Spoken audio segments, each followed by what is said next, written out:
এটা দেখে আমার খুবই ভালো লেগেছে এবং আমি মনে করি বাংলাদেশের প্রত্যেকটা রাজনৈতিক দল তারা যে আদর্শের অনুসারী হন মানুষের কষ্টের সাথে তাদের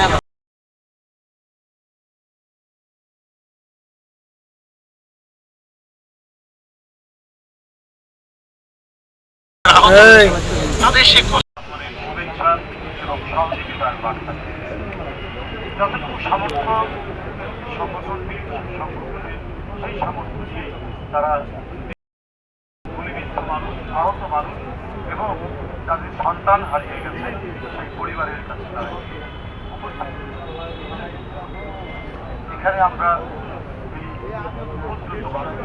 আন্দোলনে যে পরিবারের সন্তান চলে গেছে বা গুলিবিদ্ধ হয়েছে রক্তাক্ত স্মৃতি বহন করে ক্ষুদ্র কণ্ঠস্বরে পিতা তাদের আত্মীয় স্বজনরা কথা বলছে কথার জবাব দেওয়ার আমাদের আছে।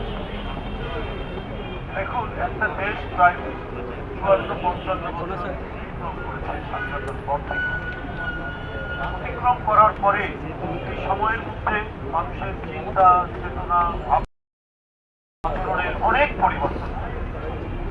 একটি রাজনৈতিক দল তাদের 55 বছর আগের যে আচরণ সেই আচরণের বিরুদ্ধে অথবা 70 বছর আগে যে আচরণ সে আচরণ এই কর্মকাণ্ডের কারণে সেই পাকিস্তান আমলের পার্লামেন্টের মধ্যে স্পিকার মারা যায়। সেই পরিবারের একজন যখন দেশের প্রধানমন্ত্রী তার মধ্যে হয়তো বোধোদয় তার মধ্যে হয়তো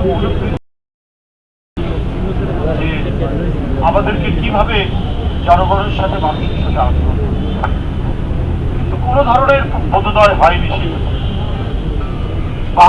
72 থেকে 75 রক্ষী বাহিনী কি করেছে এক রক্ত খেলায় মেতেছে।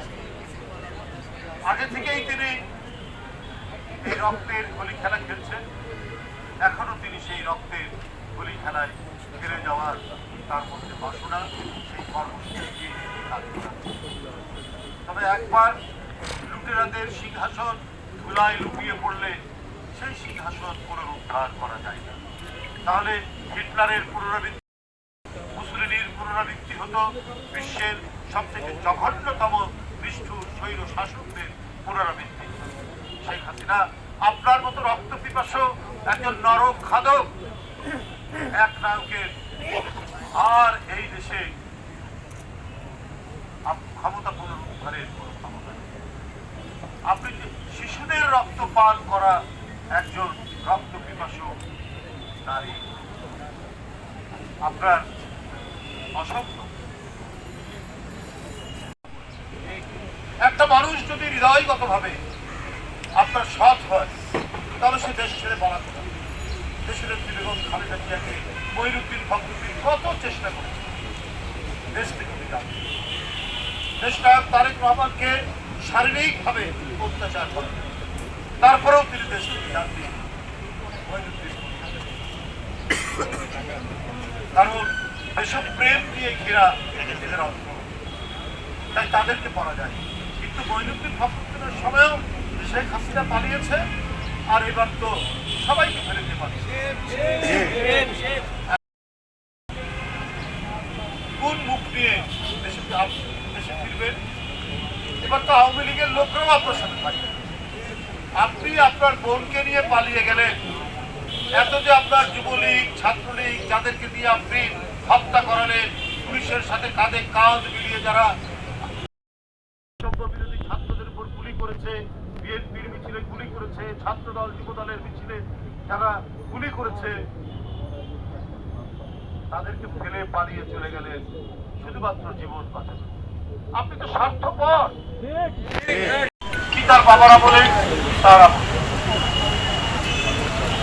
পালিয়ে গেছে দেশ থেকে, তারপরেও ক্রোধের কমতি নেই।